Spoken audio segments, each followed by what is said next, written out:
All right, where do you want me? Right there. Okay.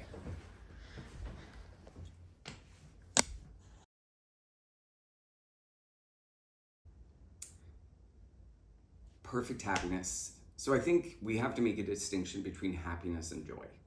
Brene Brown writes about how happiness in her research was implicated in circumstantial stuff, whereas joy is more about your attitude.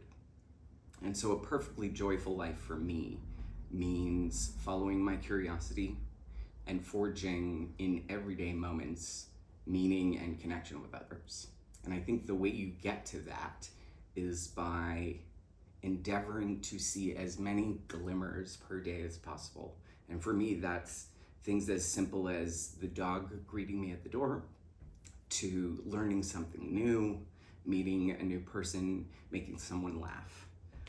So that's a perfectly joyful life. I think happiness, for me anyway, and this is where I get to have fun a little bit, is, billions of dollars to do whatever I want, and a tall, dark, handsome Prince Charming who's just like, yeah, whatever you say, honey. So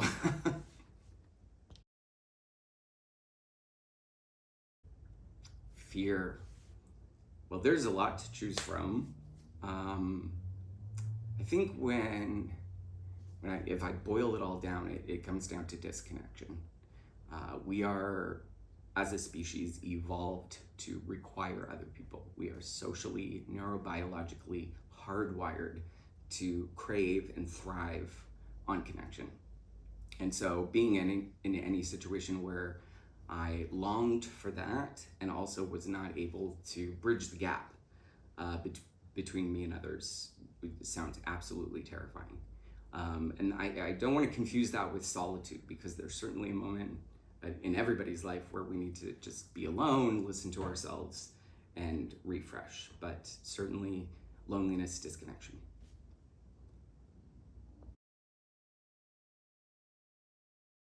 Ooh, there are so many to choose from.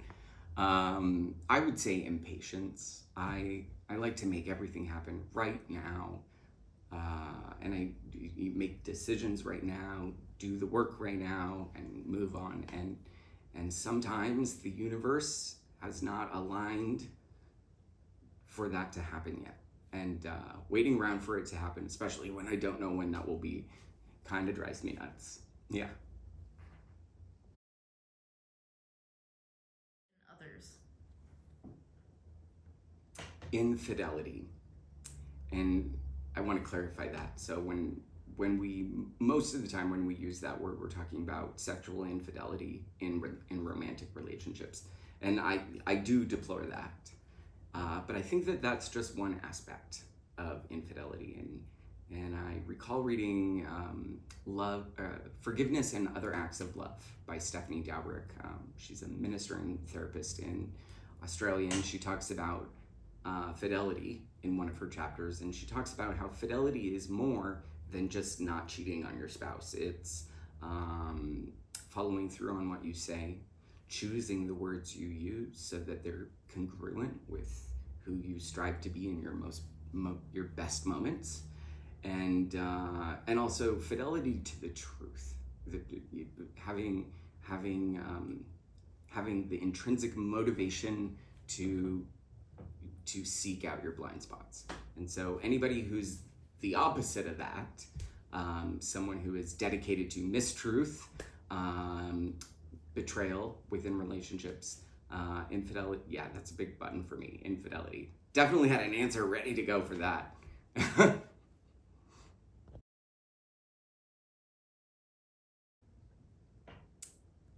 There's a lot of people I admire, and for so many different reasons. So it's really hard to choose. I would say, I have a cliche answer, which is Oprah. And I find her very remarkable. She came from absolute abject poverty, overcame emotional abuse, psychological abuse, sexual abuse, physical abuse, and really unfavorable circumstances for success, and has built a global platform around trust and authenticity that unites people who are otherwise, kind of disparate in the ways they think. And I think that she's what's really just so incredible is she's used that platform to forge conversations that were not being held elsewhere in media. And I'm really proud of, I mean, like, I look up to that. I really do. And I hope that with this show, I can, you know, do the same in a small way. I really look up to her. Yeah.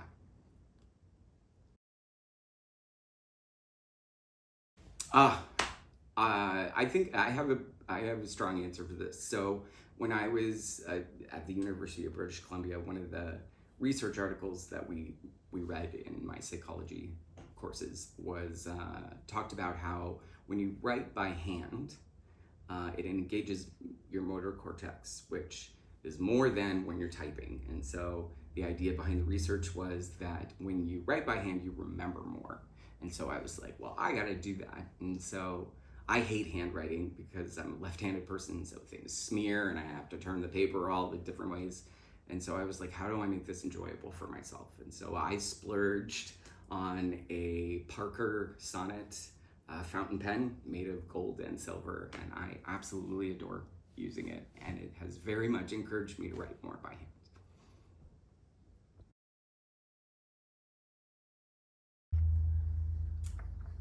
I I certainly am endeavoring to be as present for our conversation as possible. We just learned that one of the very important contributors to this show that we've been planning for you is has decided that she's no longer willing to follow through on that commitment. So we are very busy shuffling in the background, trying to figure out how to move forward and share the story that we're very proud to have written. But that's definitely on my mind in the periphery.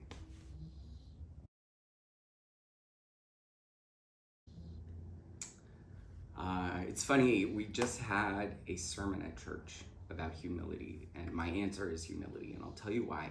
I think it's overrated because it's misconstrued. In our culture, celebrating your own success has been labeled arrogant or egotistical, and I think that that's actually pretty dangerous because if we only focus on what doesn't go right and we don't celebrate our own success, we learn not to trust ourselves. And so humility is overrated in that it motivates people not to see where they're shining, right? And I think that it often shows up, you probably can relate to, you know, someone gives you a compliment and the go-to response is, oh no, that's not true, or that you really, that I don't feel that way, right? To rebuff that. But at its core, a compliment is a gift. And I think rebuffing that does introduce, you know, an unintended dynamic. And so in those moments, I try to say thank you and think of how grateful I am to be recognized. And on the other side of humility, I think it's really important that we never arrive at a point where we think that we know all that we need to know in order to have an opinion. One of the things I really like about myself is like I'm insatiably curious, and so I definitely apply that to, you know, interpersonal relationships.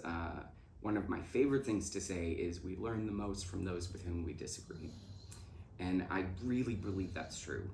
And I'm just the kind of guy who likes my blind spots pointed out, and so that part of humility I'm really down with. But I think that it's okay to say, you know, I did a really good job on that, and I feel proud of that, and to receive recognition from people without having to rebuff it. So.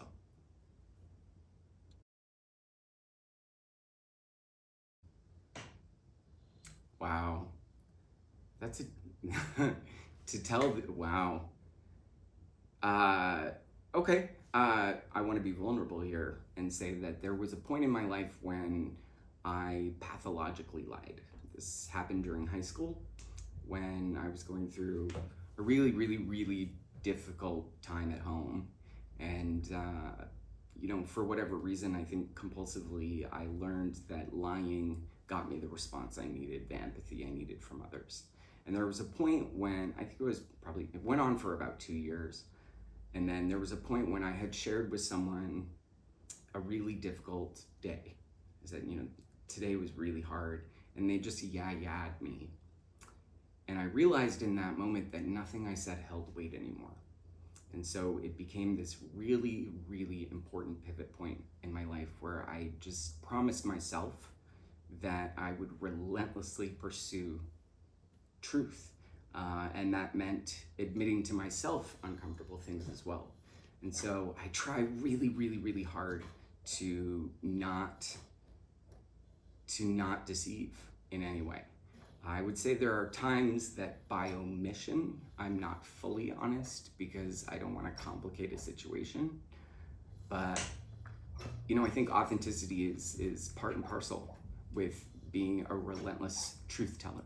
So I try to avoid it at all costs.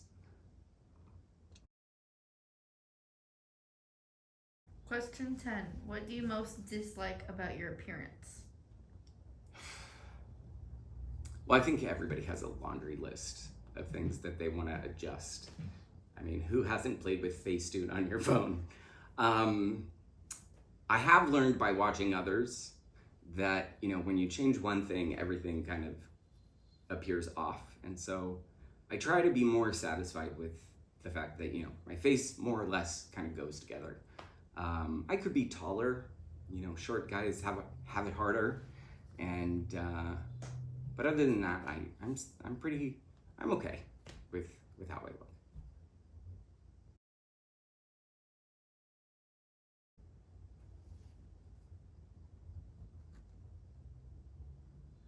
Rascal Glee. I like someone who certainly is an adult in their life emotionally, otherwise, but who keeps a part of their inner kid alive. And I think Rascal Glee is very attractive.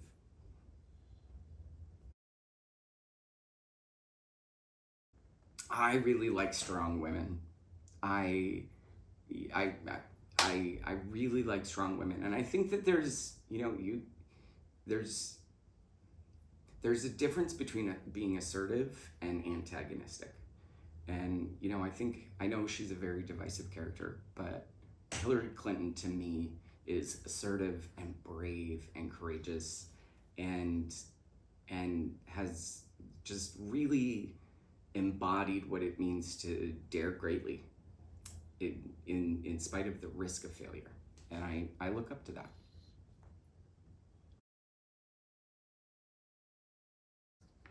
Well, this week, for sure, the word I've been using way too much is objectively. So I'm like, well, if I take myself out of this, objectively speaking, this is how this appears.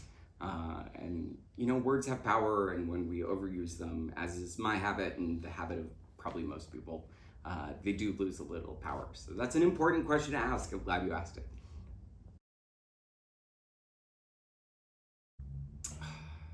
So earlier I spoke about how happiness and joy are different.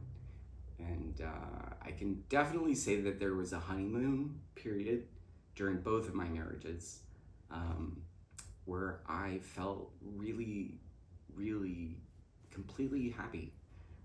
It's interesting how when there are things that you don't see, they can in the moment increase your happiness, and that you can believe yourself to have completely arrived at something. And I think both people. I still care about them, and I choose to remember the good stuff.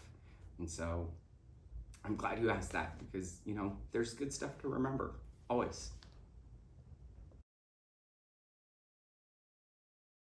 Oof.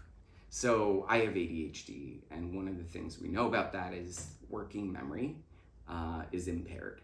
And so working memory is also super, super important for math.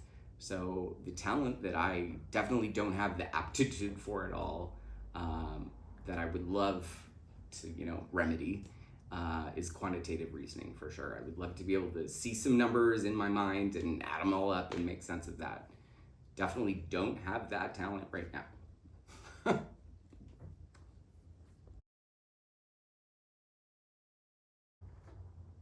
Well, I would say my greatest achievement is yet to come. And I'm not even sure what it is, but I feel momentum building in my life. But so far, surviving. I, you know, I'm not sure that I would change this about my life, but my childhood was particularly difficult, and to have overcome that, I feel very proud of that.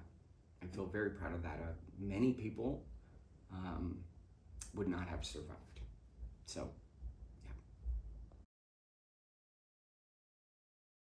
There's a lot of people I admire who, if my life could be commensurate with theirs, that would be super neato. But I don't think I know enough about the experience of others to presume to wish I was someone else. But I think there's a creative answer here. I think I would come back as a thing, and I would love to be an, decadently expensive grand piano that was played by a very, very talented and passionate pianist. I think I would get a kick out of that.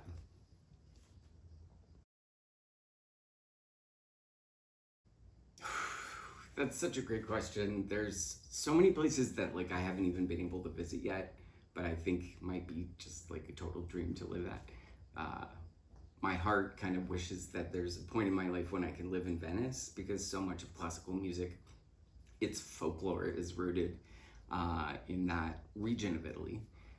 But from what I have seen so far, the Pacific Northwest of the United States, so the Seattle region, in particular Bainbridge Island, where I grew up, is pretty darn close to paradise in my eyes.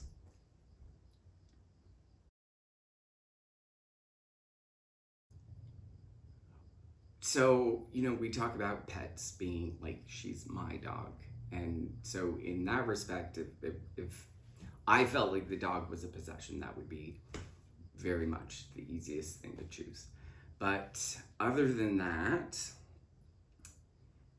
I think it's this painting. It means a lot to me, and I feel kind of embodies my passion and my motivation, and particularly my affinity and aptitude and just complete adoration of music. And it's followed me everywhere. I bought it during my first marriage when I thought life was amazing. And I've held on to it through homelessness. And so we're connected in a big way.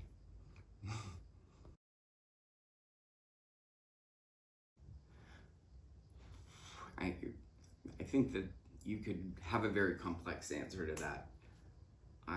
Things like losing my fingers so that I can't play piano.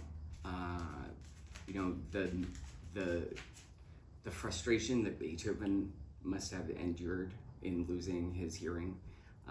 That sounds like absolute misery to me. Any situation where you feel powerless. Yeah.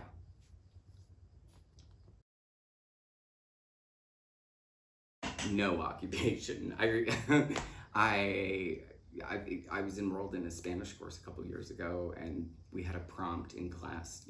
Write a couple sentences about how you envision your future life, and I was like, I want a quaint little mansion and to be a philanthropist. So, but really anything where you're excited to do it. It's no longer an occupation, but a passion. So. Ooh, I wonder, and that makes me wonder, what is it like if I don't know. I don't know. I think I'm pretty animated and passionate and a little bit twitchy maybe, and but I really don't know how others would isolate what it is that stands out specifically about me. I'd be curious to know.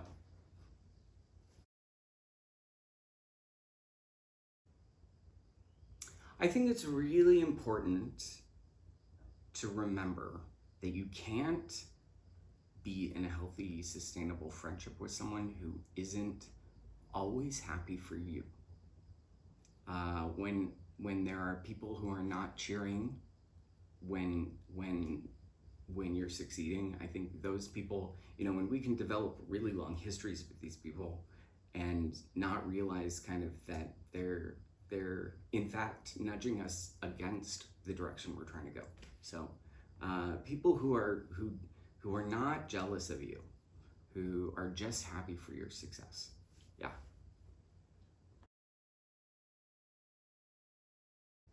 Ooh. So for fiction, I think my favorite writer wrote The Shadow of the Wind, and his name was Carlos Ruiz Zafón. Wonderful, wonderful, incredible work of fiction. Totally captivating. From a nonfiction standpoint, it's hard to say because it is the question about their writing style or the content. And so one person that I really looked up to as a writer and as a thinker, and who really was the genesis of my own fascination with the concept of existentialism, is Irvin Yalom, a famous psychiatrist. The clarity of his thought within the writing, and really the courage that he has to say the things that no one is saying but we all know intrinsic are somehow true. Love him. Brene Brown absolutely turned my the bottom, reading her work, the bottom of all of my certainty fell out, and then I had to kind of rearrange myself, put myself back together. But I could not be more grateful for having read her work. And there are, so many others that I wish I could name, but, as soon as I try to say some, I'm going to leave out others. But those are my top two.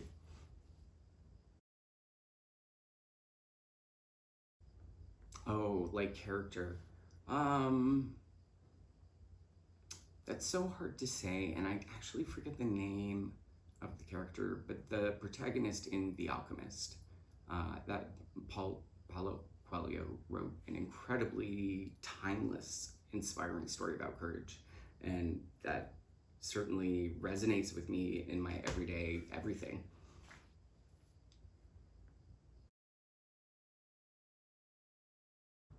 I mean, I have a whole level of celebrity heroes, right? People that you all know, and then there's my everyday heroes, and there's so many to mention. I don't even know where to start, and I don't want to leave people out. I would say that during my childhood, I had a number of mothers by proxy, people who stepped in to be a nurturing person in my life, my piano teacher in particular. There was Roberta Newland, who inspired my passion for French. And I mean, there's just been so many along the way. In terms of celebrities, I think I'm cautious about feeling as if someone's a hero, because that's a lot of pressure to put on them to be a perfect person, and we know that nobody's perfect. So rather than risk meeting my heroes, I guess I tried to look at it with a caveat in mind, so that we're just all accepting everybody as they are. As we should. Oh, that's fun. Well, I kind of like my name. It means beloved. And, but other than that, I think my favorite boy name is Felix. There's just a certain amount of rascal in that name that I like. And then for a female name, I'm thinking I really like Olivia. Yeah.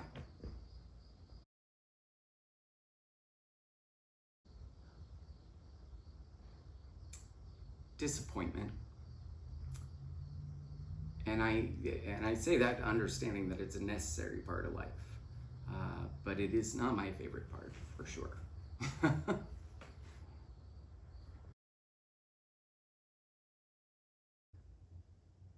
I try to live as if I don't have regrets, and that's important to me, but there is always something to choose from. I would say sometimes I joke that, at least in romantic relationships, I like to follow the red flags like they're leading me to a golden ticket. And And I think I can look back and regret not acknowledging what was there plain to see. Because it just took me longer to learn that lesson. And yeah.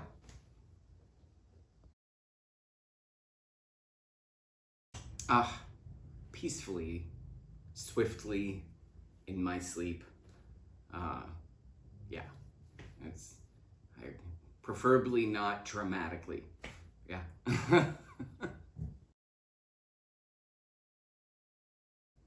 Ooh. I kind of have two, but they mean the same thing.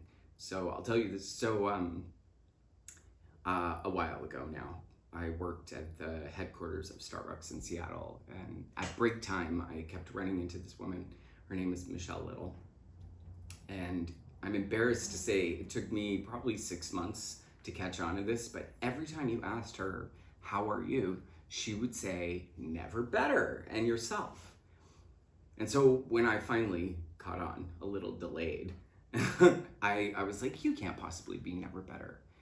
And we've had a number of conversations about what it means to answer that way with sincerity. And one of the ways I kind of sum it up, and this is my other motto, is to live with stubborn gladness. I'm borrowing from authors here and there all together here, but the world is a relentless furnace of disagreement, disinformation, disconnection, and oftentimes our only choice in those everyday moments is between utter despair and stubborn gladness. And so that's what I choose. I choose to believe in the best, to be never better, and to see the good wherever I go.